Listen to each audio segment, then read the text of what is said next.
പഠനത്തിൽ മുന്നിൽ നിൽക്കുന്ന കുട്ടികളെ കാണുമ്പോൾ നമ്മൾ വിചാരിക്കും അവർ പഠിക്കുന്ന പോലെ തന്നെ എല്ലാത്തിലും ഭയങ്കര ആക്റ്റീവ് ആവുന്നു.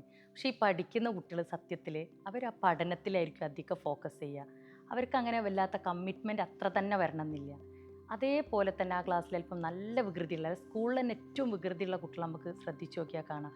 നമ്മളൊരു ടീച്ചേഴ്സ് ഇപ്പോൾ ഒരു ബെഞ്ചൊക്കെ പിടിക്കുകയാണെങ്കിൽ തന്നെ ആദ്യം ഓടിയെത്തുന്നതായിരിക്കും നമ്മൾ ഏറ്റവും കൂടുതൽ അടി കിട്ടിയ ചീത്ത പറയേ ആ കുട്ടികൾ ഏറ്റവും മുന്നിൽ. മിസ്സ് ഞാനത് പിടിക്കണോ, ഇത് ഞാൻ പിടിക്കാം, മിസ്സ് അങ്ങോട്ട് നിൽക്കി, ഇത് ഞാൻ ചെയ്തോളാം എന്ന് പറഞ്ഞിട്ട് എല്ലാ കാര്യത്തിലും അവർ ഭയങ്കര ആക്റ്റീവായിരിക്കും. അതുപോലെ തന്നെ ഇതേ സംഭവം അതേ ക്ലാസ്സിൽ നന്നായിട്ട് പഠിക്കുന്ന കുട്ടി കാണുന്നുണ്ടാവും. അവരത് മൈൻഡ് ചെയ്യൂല. അവരാ സമയത്തും അവരെ ഡ്യൂട്ടി ശരിക്കും പഠിക്കുക, ആ ഒരു ലെവലിൽ അവരുടെ മൈൻഡ് പോവുക.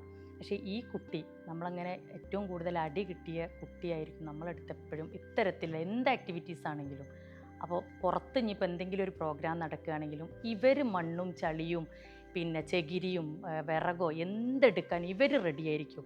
അവിടുത്തെ വേസ്റ്റ് നമ്മളിപ്പോൾ ഒരു പ്രോഗ്രാം നടത്തി കഴിഞ്ഞിട്ടുണ്ടെങ്കിൽ അവിടുത്തെ വേസ്റ്റ് വരെ പെറുക്കിയിട്ട് അതിന് നമ്മളോട് ഇനിയും കഴിഞ്ഞോ, അല്ലെങ്കിൽ മിസ്സേ ഇനി നാളെ ഞങ്ങൾ നേരത്തെ വരണോ, ഇനി എന്തെങ്കിലും ചെയ്യാനുണ്ടോ, ഇതൊക്കെ ചോദിക്കാൻ നമ്മളോടൊപ്പം ഉണ്ടാവുക.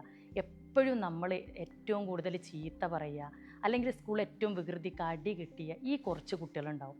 ഇവരായിരിക്കും എന്നും നമ്മളോടൊപ്പം ഉണ്ടാവുക. ഇനി നമ്മൾ പുറത്തിറങ്ങിക്കഴിഞ്ഞാലും നമ്മളടുത്ത് ഓടിയെത്തുന്ന ഇത്തരത്തിലുള്ള കുട്ടികളായിരിക്കും. ഓടി വന്നിട്ട് മിസ്സേ നിങ്ങൾക്ക് ഇന്നെ ഓർമ്മ ഉണ്ടോ എന്ന് ചോദിക്കും. അത് ഈ അടി കിട്ടിയ കുട്ടിയായിരിക്കും. പഠിക്കുന്ന കുട്ടിക്ക് ഒരു എക്സ്പ്രഷൻ ആയിരിക്കും, ഒരു താളം. നമ്മളെ കണ്ടു കഴിഞ്ഞു, അവരെല്ലാം അതിലൊതുക്കി. പക്ഷെ മറ്റവർ സ്നേഹത്തിൽ നമ്മളങ്ങോട്ട് പൊതിയും. മിസ്സേ അതില്ലേ ഇതില്ലേ, അവർക്ക് വർത്താനം പറഞ്ഞാൽ തീരൂല. അപ്പോൾ ഈ രണ്ട് കുട്ടികളെയും നമ്മൾ താരതമ്യം ചെയ്യുമ്പോൾ രണ്ടു പേരും പഠിക്കുന്നവരാണെങ്കിലും പഠിക്കാത്തവരാണെങ്കിലും ഒരു അർത്ഥത്തിൽ അല്ലെങ്കിൽ മറ്റൊരർത്ഥത്തിൽ നമ്മളോടൊപ്പം തന്നെ, അല്ലെങ്കിൽ അവരോട് കട പിടിച്ചുകൊണ്ട് തന്നെ നമ്മുടെ കൂടെ തന്നെ ഉള്ളവരാണ്. അപ്പോൾ അവരെ നമ്മളെപ്പോഴും എല്ലാ കുട്ടികളെയും നമ്മൾ ചേർത്ത് പിടിക്കുക.